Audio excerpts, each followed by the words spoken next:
పురాణంలోని బ్రహ్మ సృష్టి యొక్క కథ గురించి తెలుసుకొని మనం వీడియోలోకి వెళదాం.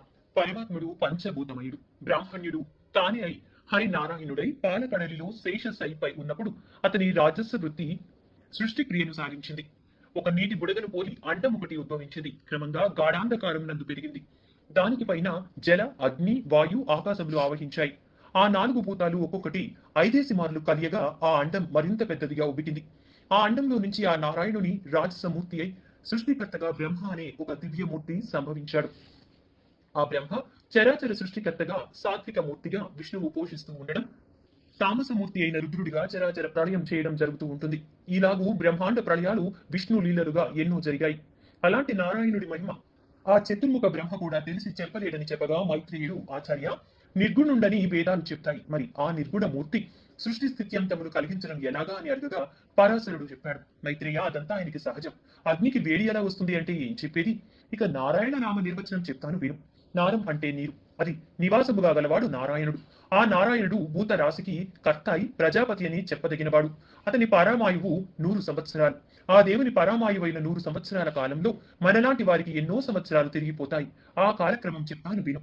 ఒక్క లఘువును పలికే కాలం 1 నిమిషం, 18 నిమిషాలకు ఒక కాష్టం, అవి 30 ఒక కళ, 30 కళలు ఒక క్షణం, 12 క్షణాలు ఒక ముహూర్తం, 30 ముహూర్తాలు ఒక పగలు, ఒక రాత్రి అంటే ఒక దినం, 15 దినాలు ఒక పక్షం, 2 పక్షాలు ఒక నెల, 2 నెలలు ఒక ఋతువు, 3 ఋతువులు ఒక ఆయనం, అది ఉత్తరాయణం, దక్షిణాయనం అని 2. ఆ 2 ఒక సంవత్సరం. దేవతలకు అది ఒక పగలు, ఒక రాత్రి అంటే ఒక దినం. దానికి సౌరమానం అని వ్యవహారం. 17,28,000 సంవత్సరాలు కృతాయుగం, 12,96,000 సంవత్సరాలు త్రేతాయుగం, 8,24,000 సంవత్సరాలు ద్వాపరయుగం, 4,32,000 సంవత్సరాలు కలియుగం. అలాంటి 4 యుగాలు ఒక దివ్యయుగం. దాని లెక్క 43,20,000 సంవత్సరాలు. ఇలాంటి యుగాలు ఒక 1000 అయితే బ్రహ్మకి ఒక దినం. బ్రహ్మ పగలు సృష్టి, రాత్రి ప్రళయం. దీనికి నైమిత్తిక కల్పమని సంజ్ఞ. ఇలాంటి దినాలు 30 బ్రహ్మకు ఒక నెల, అవి 12 ఒక సంవత్సరం. ఆ సంవత్సరాలు 100 బ్రహ్మ ఆయు పరిమాణం. దానికి మహాకల్పమని వ్యవహారం. దానికి పూర్వార్ధానికి పద్మకల్పమని, ఉత్తరార్ధానికి వరాహకల్పమని సంజ్ఞలు. ఇవి కాలగతులు అని చెప్పగా విని మైత్రేయుడు, సరే, పద్మాసనుడు లోకమును సృష్టించిన విషయం చెప్పవలసింది అని అడుగుగా పరాశరుడు చెప్పాడు. కడచిన కల్పం చివరి దశయందు నిశియందలి నిద్ర నుండి నారాయణ ధ్యాన పరాయణుడే మేల్కొని బ్రహ్మ పరమ శూన్యమైన లోకాన్ని చూసి నారాయణ సాత్విక మూర్తి అయి అంతకు ముందట మత్స్య కూర్మావతారాలలాగా వరాహ రూపం ధరించి అగాధమైన సముద్రంలో మునిగిన భూమిని ఉద్ధరించే సంకల్పంతో సముద్రంలో ప్రవేశించి గద్గుర ధ్వనితో ఉప్పొంగి దష్టాంగ్రముతో అవలీలగా పూబంతిని ఎత్తినట్టు మీదికి ఎత్తాడు. సముద్రంలో మునిగిన నావను కర్ణధారుడు గట్టుకి తెచ్చినట్టే ఆ పని పద్మదళం సరస్సులో తేలినట్లు భూమి సముద్రంపైకి తేలగా నీరు పాతాళానికి చేరింది. అలాగు భూమిని సముద్రంపైకి నిలిపి నలువైపులా కొండల నుంచి ఇక్కట్టు కలుగునట్లు ఆది కూర్మమును శేషుణ్ణి క్రింది నుంచి భూమిని విశ్వమంతటా భద్రముగా ఉంచడానికి తన శక్తిని ప్రశ్నింపజేసిన మహానుభావుడు ఆ పద్మాక్షుడే. భూమిని సముద్రంలోంచి ఉద్ధరించిన తర్వాత మళ్లీ బ్రహ్మరూపుడై సకల నదీ సముద్ర పర్వత ద్వీపాలను, సురాసుర నర పితృలోకాలను, గరుడ గంధర్వ విద్యాధర పశు పక్షి మృగాది నానావిధ భూత సమూహమును మునుపటి సృష్టిలాగే సృష్టించి తగిన గుణరూప స్వభావ చేష్టను కలిగించాడు అని చెప్పగా విని మైత్రేయుడు, గురుదేవా, బ్రహ్మ సృష్టి సంగ్రహించి చెప్పావు, దానిని వివరించి చెప్పవలసిందిగా కోరుతున్నాను అని అడుగుగా ఆ గురువు చెప్పాడు. బ్రహ్మ ప్రజాపతి అయి 4 మొగాలవాడు రాజసగుణ ప్రభావుడు అయి సృష్టిని ధ్యానిస్తూ ఉండగా తమోమయము, తమోమోహము, మహామోహము, తమిశ్రము, అంధతమిశ్రము అని 5 జగాలకు ముఖ్య భూతములుగా ఆవిర్భవించాయి. కానీ అవి సక్రమమైన సృష్టికి సాధనాలు కాలేదు. అంతట ఆత్మజ్ఞాన అజ్ఞానాలలో తామసమైన తిర్యాజ్ఞానం, తిర్యాక్ స్తోత్రమై పశు మృగాదులు పుట్టాయి. తరువాత సాత్విక గుణ ధ్యాన శక్తితో అమర సృష్టి కలిగింది. తదుపరి రాజస తామస గుణ సంకలితమైన ధ్యాన సృష్టి, మానవ సృష్టి జరిగింది. ఆ పైన కమల భౌని సకలావ యుగముల నుండి దేవ అసుర మనుజ పితృముఖ సచరాచర భూత సృష్టి అయింది.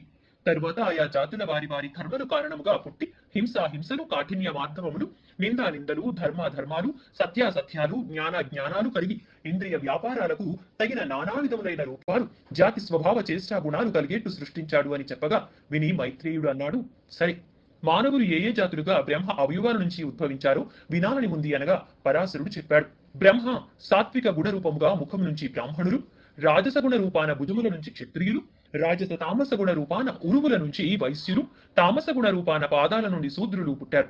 వీరిలో బ్రాహ్మణులకు వేదాధ్యయనం, క్షత్రియులకు భూపాలన, వైశ్యులకు కృషి, శూద్రులకు బ్రాహ్మణ భక్తి విహిత కర్మలుగా నిర్ణయించాడు. ఈ 4 కులాల వారు బ్రహ్మ అవయువాల నుంచి పుట్టిన వారి కనుక యజ్ఞాలు చేయడానికి అర్హులే. యజ్ఞాల వల్ల దేవతలకు సంతృప్తి సంతుష్టి కలుగుతాయి. ఆ దేవతల ఆనంద ప్రజావృద్ధికి మూలం. కాబట్టి యజ్ఞాలు కళ్యాణ కారకములుగా గ్రహించాలి. పాప కర్మల ఆలోచన లేక, దుర్జనుల పనులు విమర్శించక, ధర్మ మార్గం తప్పక, నింద వచ్చే పనులు చెయ్యక, ఇతరుల పొగడ్తలకు పొంగక ప్రవర్తించే నరులు సురులతో సమానులు. తాము చేసిన దానముల ఫలముగా మోక్షమును మానవులు పొందుతారు. శ్రద్ధగా ఆచారములు పాటిస్తూ ఎవరిని బాధించక, తాము ఏలాంటి బాధలు పొందక నిర్మల మనస్కులై విష్ణు భక్తి పరాయణులుగా జీవించేవారు బ్రహ్మ ప్రత్యేకించి సృష్టించిన వారిని గ్రహించాలి. తామస గుణముతో లోప మోహములకు లొంగి పుణ్యక్రియల ఆలోచన లేక రోగాలకు చిక్కి పాప పుణ్యాలతో నలుగుతూ పామరులుగా ఉండేవారుగా బ్రహ్మ కొందరిని సృష్టించాడు. కొందరు పుణ్యాత్ములు, కొందరు పాపకర్ములు, కొందరు పాలకులు, కొందరు సేవకులు, కొందరు మాననీయులు, మరికొందరు సంపన్నులు, కొందరు దరిద్రులు బ్రహ్మ సృష్టిలో ఉంటారు.